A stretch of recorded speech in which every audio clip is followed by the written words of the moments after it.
ये वो बातें हैं जो हमारे लिए गिरा बांध के रखने के काबिल है। यही बातें हैं, इसी को सुनने के लिए जुमा का खिताब, यही वो बातें, इसीलिए ईदैन का खुतबा, यही वो बातें जो सुनने के लिए मजलिसों का एहतमाम है। एक दो महीने तक मारे मारे फिर कर कीमती पैसा लगाकर चंदा करके ये जो मजलिसें सजाई जाती हैं, इंजॉय के लिए नहीं सजाई जाती, सिर्फ दो चार घंटे नात सुन के मस्ती के लिए नहीं सजाई जाती है। ये महफिलें सजती हैं ताकि हम अपने मकसद हयात को जानें। ये महफिलें सजती हैं ताकि हमारे सीने में जो जंग है वो जंग छोड़ाया जाए। जब जंग हल्का हो तो हल्की बात से जंग छूट जाता है, लेकिन जब जंग गहरा हो तो जबरदस्त डिटर्जेंट चाहिए। जब मीठी दवाई से फायदा कम होता है, दवा जब कड़वी हो तो उसका फायदा ज्यादा होता है। सिर्फ हाँ हेलो करने से सुभान अल्लाह बोलो जन्नत चले जाओगे, पीर साहब के यहाँ जाओ जन्नत चले जाओगे, दरगाह पे चादर चढ़ाओ जन्नत चले जाओगे। अगर इतना ही आसान है तो डेली चादर चढ़ाइए, क्या लगा हुआ है? इतना ही आसान है तो डेली लोहमान सुलगाइए, जन्नत चले जाइए। और डेली 10 रुपए का बताशा ला के फातिहा दिलाइए और जन्नत चले जाइए। सरकार गौसे आजम 40 बरस तक इशा के वजू से फजर की नमाज पढ़े, रात भर 1 मिनट के लिए सोए नहीं। ये उनका गुलाम का स्टेटमेंट है। 40 दिन नहीं, 40 हफ्ता नहीं, 40 महीना नहीं, 40 साल तक। गौसे पाक की उम्र है 91 साल। आप बचपन के बहुत सारे दिन इल्म हासिल करने में लगा दें। आलिम, हाफिज, कारी, मुफ्ती सब बनने के बाद 25 साल जंगलों में चले गए। वहां दरख्त के पत्तों को खाते थे, गिरी पड़ी सब्जियां खा लेते थे, भूख मिटा लेते थे, फिर इबादत करने में लगे रहते थे 25 साल तक। और उसके बाद फिर जब जलवत में आए तो तकरीर शुरू की। 70-70 हजार का मजमा होता था। आपकी तकरीर सुन के लोग कई लाशें महफिल से निकल जाती थी। और हफ्ते में 2 दिन आप तकरीर फरमाते थे। जब मस्जिद में जगह नहीं बचने लगी, ईदगाह पे आपके मेंबर को लगाया जाता था। 70 हजार का मजमा, 400 मौलाना दवात कलम लेके महफिल में बैठते थे, आपकी तकरीर को नोट करते थे। और जो अल्लाह के वली पहाड़ों और गुफाओं में होते थे 10, 20, 50, 100 किलोमीटर दूरी पे, वो वहां अपनी गुफाओं में गौसे पाक के शहर बगदाद की तरफ रुख करके बैठते थे। गौसे पाक की तकरीर वो 500 किलोमीटर दूरी से पहाड़ की चोटी से सुन लिया करते थे। अब पूरी तकरीर वो नोट करते थे। और जब बगदाद आते थे 2-4 हफ्ता के बाद, तो जो 400 उलमा बैठ के तकरीर लिखते थे, उसकी तहरीर से अपनी तहरीर मिलाते थे तो एक लफ्ज का फर्क नहीं होता था। बस खाना पीना, शादी ब्याह, मौज मस्ती, 2-4-10 देख खाना बनाना, साहब अंडा बनाना खिलाना, सोचना छोड़ दिए कि ये जो काम कर रहे हैं ये काफिरों का काम है कि या मुस्तफा के गुलामों का काम। जो हल्दी की रस्म है ये कहां से आई? चोर दरवाजे से, काफिरों के यहाँ से आई। डीजे गाना ये सब काफिरों के यहाँ से आई। ये साहब टेंट फेंट में पैसा बर्बाद करना।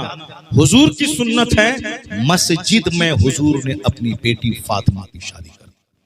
और जब मस्जिद में बेटी की शादी हुई तो उस बेटी का इनाम क्या मिला? हसन और हुसैन जैसा शहीद मिल गया।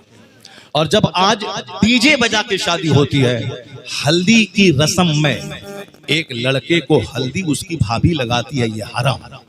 एक लड़के को हल्दी उसकी चचेरी बहन लगाती है, सख्त हराम। एक लड़के को हल्दी उसके समाज की लड़कियां लगाती हैं, ये हराम। सिर्फ माँ लगाए तो चले, सिर्फ अपनी खास खाला, चचेरी खाला नहीं, अपनी खास खाला जो माँ की बहन है वो लगा दे हाथ में तो ठीक है। अपनी खास फूफी वो अगर बदर में हल्दी लगा दे तो ठीक है, क्योंकि फूफी से निकाह हराम है, जिससे निकाह हराम है वो लगा दे। भाभी से निकाह हो सकता है भाई के मरने के बाद या तलाक के बाद। चची से निकाह हो सकता है चचा के मरने के बाद, तलाक के बाद। मामानी से निकाह हो सकता है मामू के मरने के बाद या मामू के तलाक के बाद। तो जिससे निकाह हो सकता है उसका बदन उसके बदन पे डालना हराम है। चाहे चची लगाएं तो भी हराम है, चाहे ममानी लगाएं तो भी हराम है, चाहे भाभी लगाएं तो और सख्त हराम है, सन बहन लगाएं तो सख्त हराम है। अपनी चचेरी मचेरी कचेरी फुफेरी बहन लगाएं, कजिन, ये सब भी हराम है। ये बताइए क्या तमाशा होता है हल्दी के नाम पे? कहां से रस्म आ गई? 2-4-10 साल में फिल्म से रस्म आ गई। काफिरों के यहाँ से रस्म आ गई। हमारे यहाँ की रस्में वो नहीं थी कि हमारी गाढ़ी कमाई सिर्फ शैतान को खुश करने में खर्च हो, शादी सिंपल हो ताकि निकाह इतना आसान हो जाए। कोई लड़की 18 साल से ऊपर कुंवारी नहीं रहे, न कुंवारी रहेगी न ज़िनाकारी होगी। कोई लड़का 18 साल के बाद कुंवारा न रहे, न कुंवारा रहेगा न ज़िनाकारी होगी। और जब निकाह में ताखीर होगी कि लड़का मिले नौकरी वाला या लड़की मिले हूर परी जैसी, या शादी में खर्च करने के लिए 2, 4, 10, 50 लाख और करोड़ रुपए रहे तब होगी शादी, तो ज़िना तो होगा, रेप तो होगा। साहब 18 साल में शादी करनी थी, 38 साल में शादी हो रही है, या 10 साल जो 20 साल डिले हो रहा है, उसमें क्या होगा? चोर दरवाजे से वहां क्या होगा? वहां माने हम अतियात खाई जाएगी, एबॉर्शन करवाया जाएगा, घर वालों को पता तक नहीं चलेगा, चोर दरवाजे से हमल गिराया जाएगा, दवाई खाई जाएगी, निरोध इस्तेमाल किया जाएगा, पोपटी का इस्तेमाल होगा, मेडिसिन खाई जाएगी, और ताकि मस्ती भी करें और फिर हमल भी न ठहरे ताकि समाज के लोगों को पता न चले इसकी बेटी ने ये जुर्म किया है। जब बार बार हमल गिराने की दवाई खाई जाएगी तो फिर क्या होगा? बच्चादानी का कैंसर होगा। जब कैंसर से पीड़ित हो जाएंगी तब उनकी शादी होगी, 50 लाख की धूमधाम वाली शादी। वह कार्ड छपेगा, वह धूमधाम से डेकोरेशन होगा, वह 10 दिन से शादी की तैयारी होगी और सारे रिश्तेदार आके नाचेंगे, गाएंगे और झूमेंगे। और उसके बाद पता चला जब वह खंखड़ बन के 38 साल की उम्र में शौहर के पास गई, पता चला कि इनको तो बच्चादानी का कैंसर है। ये बताएं, जब बच्चादानी का कैंसर हो तो कौन लड़का उसे कबूल करेगा? फिर तो सारी जिंदगी तबाही की नजर हो जाएगी और फिर इसी तरह रोते बिलखते हुए सिसकते हुए और भी बर्दाश्त न हो तो जहर खा के मरते हुए। कौन कहा था अपनी जवानी का गलत इस्तेमाल करना?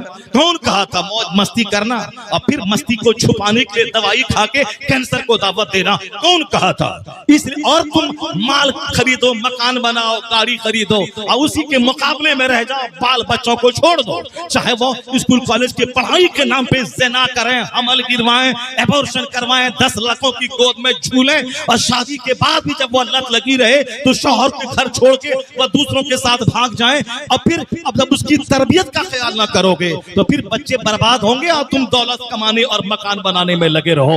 हुजूर ने कहा था 1400 साल पहले कि एक बाप अपनी औलाद को जितना तोहफा देता है, अच्छा अदब सिखाने से बेहतर कोई तोहफा नहीं।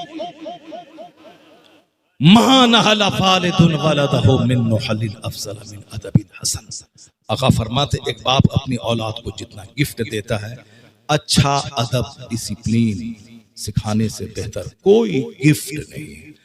50 अरब का मकान देने से बेहतर है कि बच्चे को नमाजी बना दें, उनके दिल में अल्लाह का डर डाल दें, उनको बता दें कि सारी जिंदगी दुनिया में जिंदा रहना नहीं, मरने के बाद अल्लाह को मुंह दिखाना है।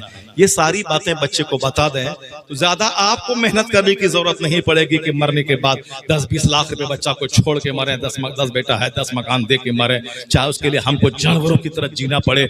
ये सब सोचना नहीं पड़ेगा, आप भी मुसीबत से बच जाएंगे। क्यों? कुरान में आया है ला तक़्तुलू औलादकुम खश्यता इमलाक, गरीबी के डर से बच्चों को कत्ल मत करो, हम तुम्हें भी रोजी देते हैं, तेरे बच्चों को भी रोजी देंगे। और यह तजर्बा बोलता है कि जो ज्यादा फिक्रमंद रहा रोजी के बारे में, अल्लाह उसको दाने दाने को तरसा और तड़पा देता है। और जो अल्लाह पर भरोसा करता है, वमन यतवक्कल अलल्लाह फहुव हस्बुह, जो अल्लाह पर भरोसा करता है अल्लाह उसके लिए काफी हो जाता है। आज जो मारे जानवरों की तरह जिंदगी गुजर रही, चेहरा काला, 1 दर्जन बीमारी, पैसा कमाने के बाद भी हाथ सूखा, फकीर भूखा, जितना पैसा कमा लो कम पड़ जाता है। ये अल्लाह की तरफ से सजा है कि जो आखिरत और जन्नत की फिक्र छोड़ के सिर्फ माल कमाएगा, अल्लाह उसको कभी सुकून नहीं देगा। सुकून तो वहां है जो दिल की गहराई से अपने मालिक अल्लाह पर भरोसा करता है, अल्लाह ताला उसके लिए काफी हो जाता है। हजरत अनस को 100 बेटे थे, कभी चेहरे पे मलाल नहीं हुआ, खुश थे, मस्त रहते थे, इबादत करते रहते थे। क्यों? यकीन था कि जो अल्लाह 100 बेटा दिया है वही 100 बेटों को रोजी देने वाला है। गौसे पाक के पास 4 बेटियां थी, 49 औलाद, 49 औलाद, कभी एक सजदा नहीं छूटा। 40 बरस ईशा के वजह से फजर पढ़े, चेहरे पे मलाल नहीं आया कि बच्चा खाएगा क्या। गौसे आजम को यकीन था कि जो अल्लाह 49 औलाद दिया है वही अल्लाह रोजी देने वाला भी है। बस ये अकीदा रखिए, मेहनत ऐसा नहीं कि कोड़ी बन के बैठे रह जाए, अल्लाह ताला देने वाला है। अल्लाह ताला कहता है जमीन में तुम फैलो, जमीन में फैल जाओ, तुम एक दाना गेहूं का खेत में डालो, मैं 1000 दाना तुझको वापस कर दूंगा। मगर एक तुमको डालना होगा, मेहनत तुमको करनी होगी। जोहर से लेके फजर से लेके जोहर तक जब कोई नमाज फर्ज नहीं है तो क्या करोगे? सिर्फ खाओगे, पाखाना करोगे और बैठ के सो के टेलीविजन देखोगे? नहीं, फजर से लेके जोहर तक का 8 घंटे का टाइम मेहनत करो। खेत में, फैक्ट्री में, दुकान में, तुम्हारी मेहनत के मुताबिक में नहीं पैसा नहीं मिलेगा। फिर मेरी बात मान के जमीन पे फैलो, फिर कितनी रोजी तुमको देनी है वह मुझे मालूम है। अल्लाह कहता है मैं किसी को थोड़ी रोजी देता हूं और किसी को बेहिसाब रोजी अता कर देता हूं। अगर मेहनत से पैसा मिलता, जो 8 घंटे ईंट ढोया है वो सबसे ज्यादा पैसा कमाता, लेकिन 8 घंटे ईंट ढोने वाला 300 कमाता है और 1 घंटा कलम चलाने वाला 3 करोड़ रुपए कमा लेता है।